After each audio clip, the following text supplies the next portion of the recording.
Hey, and welcome to this TradeUI options tutorial for different sweeps filters. And for this options tutorial, I'm going to be covering in for 2020 and beyond that essentially a lot of people try to trade options and try to follow the sweeps and everything, but you can't just follow any old sweep. You have to do some degree of filtering. With this TradeUI platform, you have the option to filter between stocks and ETFs. You can filter by expiration. I personally prefer the shorter expiration. You never know what hedges they might be doing. You never know what they might be planning weeks or months ahead of time. So you might see a big order a year from now that's $2-3 million worth of, money flow, but is it really relevant to what you're doing for this particular week? Are you planning on holding it that long? You got to think of these things when you're trading options that not all sweeps will necessarily be relevant. And then you have ITM, ATM, OTM, in the money, at the money, out of the money. In the money, at least for my preference, is the best because it's the only guaranteed intrinsic value. I'll be covering that more detail in another video here, but essentially, the deeper in the money it goes, you get more of a guaranteed intrinsic value as long as it keeps going in that direction. Of course, if it goes in the opposite direction of the position you're holding, you can actually lose money from that too. Then if you have the simple filters here, calls and puts. Calls, you expect it to go up. Puts, you expect it to go down. Pretty straightforward. Some of these other filters, you might be thinking, well, what's rating? What's UOA? What's minimum strength? I've never heard of any of these before. And that's pretty simple here because, there are unique features to the TradeUI platform, and he runs down a description of all of them here, but for UOA, it's considered an unusual option activity, which is calculated volume open interest. The larger the value, usually the better. So if you have a volume over open interest, that's usually a significant point to emphasize that might be considered a fresh and new position. That might not always be the case, but in a very high percentage of the time it is. You have the percentage move, is expected distance between the spot and the strike price. So basically, where they bought and where the current strike price is that they bought for, and that's the difference between that percentage move. You get the volume field as the total volume for that contract at the time the sweep came in. You got a strength percentage, higher strength, usually better, as it shows they're a little bit more willing to get in because they're doing this at the ask as opposed to the bid. You have positions and all this other stuff here, like the spot I just explained.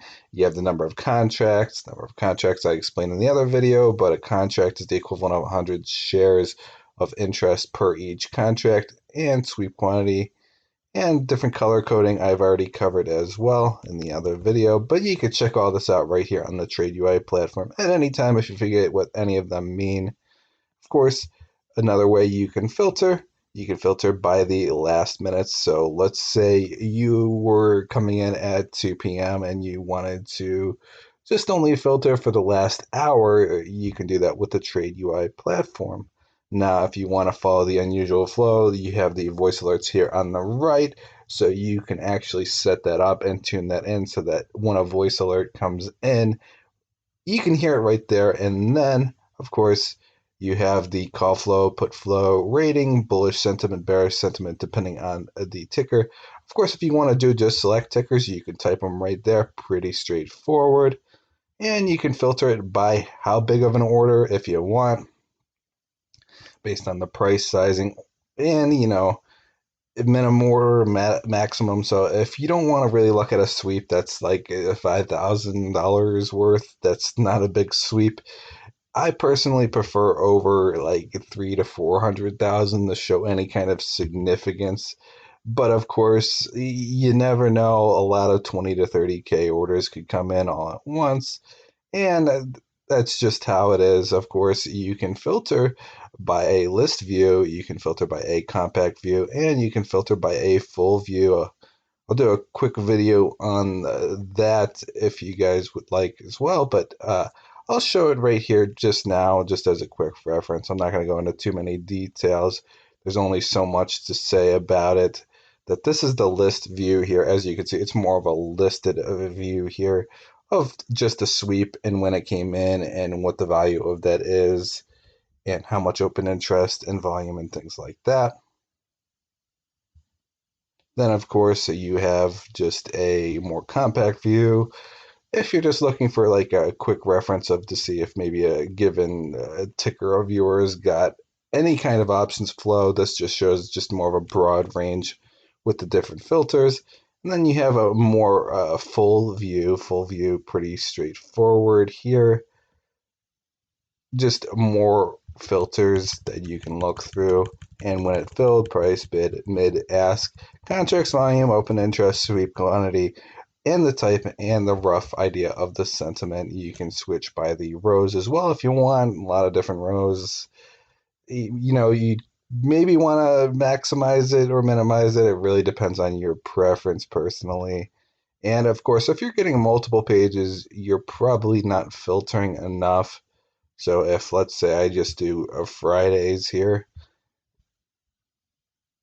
we're going to see a significant drop on the number of pages. You want to keep it simple and you want to keep it targeted and you want to focus on specific types of a strategy. You want to develop a strategy around the option sweeps. You don't want to just follow any old option sweeps filters. And I'll be covering more specifics in the following videos, so make sure to check them out.